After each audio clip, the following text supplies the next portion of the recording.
Olá, meus amigos, tudo bom? Na aula de hoje nós vamos terminar a chamada República Velha. Vamos ver, na verdade, quais são os acontecimentos que marcaram os últimos anos dessa primeira etapa da República Brasileira. Só vamos lembrar um detalhe. A República Velha começa em 1889, com a proclamação da República do Brasil, com o Marechal Deodoro da Fonseca, o nosso primeiro presidente, e vai até 1930, quando Getúlio Vargas, lá do Rio Grande do Sul, chega ao poder no Brasil. Tá certo? O que nós temos que lembrar? Que durante a República Velha, os dois estados mais ricos do Brasil mandavam na política brasileira. Acho que vocês lembram da chamada política do café com leite, que era uma alternância de presidentes paulistas e mineiros, né, que dominava a política nacional. Ainda tinha o coronelismo, os coronéis, né, que devido à sua influência na região que eles viviam, serem homens ricos e poderosos, eles controlavam os eleitores através do chamado voto do cabresto, né, até ameaçando os eleitores de votarem ou não votarem em seus candidatos. Não é isso? Então tinha um controle, né, das oligarquias brasileiras. Aí vocês viram também comigo que nessa época os governos não se preocupavam com a população mais carente.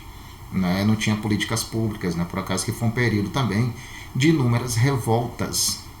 Revoltas como Canudos, Contestado, a vacina, Chibata, revoltas que nós vimos em aulas anteriores. Né? Agora é o seguinte, os principais fatores que vão provocar, de fato, a crise da República Velha e marca os últimos anos da nossa etapa é o seguinte: primeiro, o café.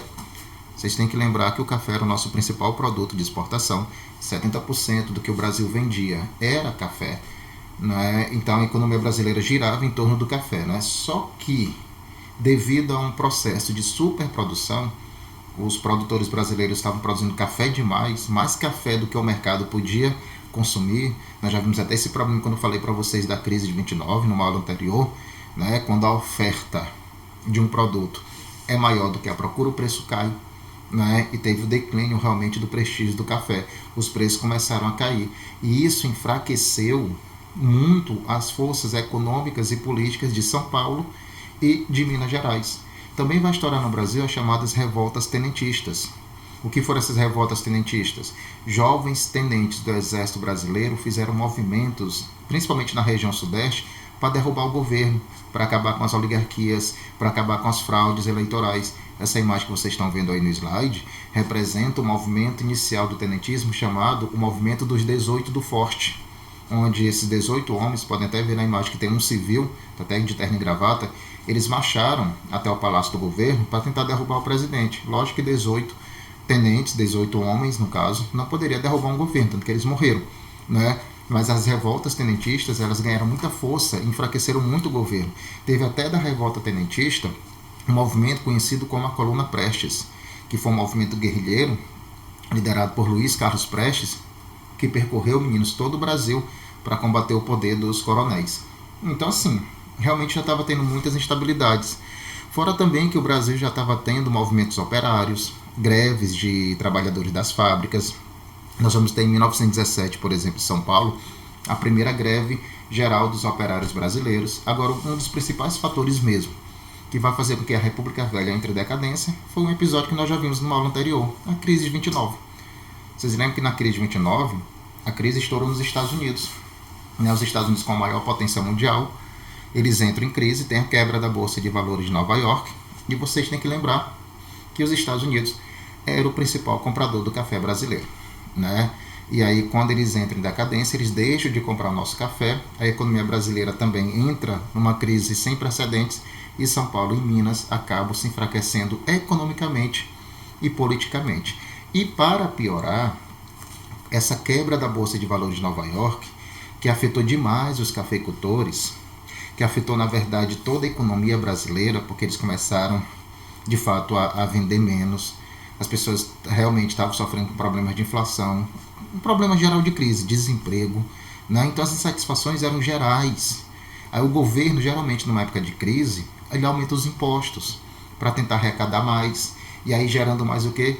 Insatisfações. Ou seja, se já ocorreu no Brasil revoltas, movimentos, críticas contra o governo, quando ocorreu a crise de 29 nos Estados Unidos e o nosso café caiu de vez, nossa economia se desorganizou, aí que as insatisfações contra os governos, né, ficaram cada vez mais fortes. E aí, meninas, vamos ter um processo eleitoral. Nesse processo eleitoral, vai ter uma confusão. Por quê? Presta atenção. Quem governava o Brasil era um presidente paulista chamado Washington Luiz. Por ele ser paulista, ele deveria apoiar um mineiro na política do café com leite. O paulista apoia o mineiro e o mineiro apoia o paulista, para eles se alternarem, né? Só que o Washington Luiz, ele rompeu o acordo da política do café com leite. Ele rompe esse acordo e o Washington Luiz apoia Júlio Prestes, que era paulista também. E aí o que acontece? Minas Gerais, sentindo-se traído, rompe com São Paulo, apoia o Rio Grande do Sul, apoia a Paraíba, e esses 3 estados brasileiros lançam a candidatura de Getúlio Vargas. Observe que nós vamos ter uma eleição bem disputada.